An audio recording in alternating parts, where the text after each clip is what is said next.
પાલનપુરમાં સદભાવના ગ્રુપના હરેશભાઈ ચૌધરી દ્વારા લાંબા સમયથી જરૂરિયાતમંદ લોકોને વિનામૂલ્યે કઢી ખીચડીનું ભોજન પીરસવામાં આવી રહ્યું છે।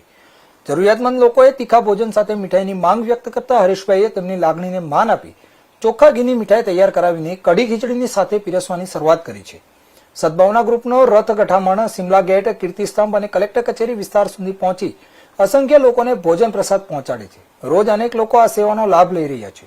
આ ઉપરાંત જન્મદિવસ, મરણતિથિ તેમજ સારા નરસા પ્રસંગે લોકો પોતાના સ્વજનોની યાદમાં અથવા ખુશીના અવસરે ભોજન સેવા માટે સહભાગી બની માનવ સેવાનું ઉત્તમ ઉદાહરણ પૂરું પાડી રહ્યા છે। જલારામ બાપાના આશીર્વાદ અને જલારામ બાપાના આદેશથી છેલ્લા 2 વર્ષથી ઘી સાથે કઢી ખીચડી જમાડતો ભોજન રથ જે જમવા જરૂરિયાતમંદ લોકો આવે છે, ભૂખ્યા લોકો આવે છે, એમની એક એ પણ માંગ હતી કે સાહેબ તીખું તો ખાઈએ છીએ પણ કંઈક મીઠું પણ ખવડાવો।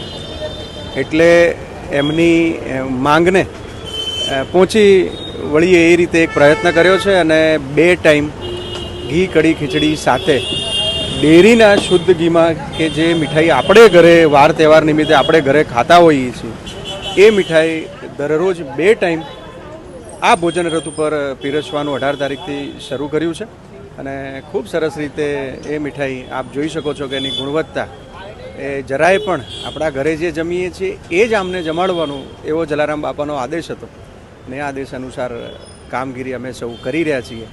વાત આમાં એ પણ છે કે અમે તો માત્ર નિમિત્ત છીએ।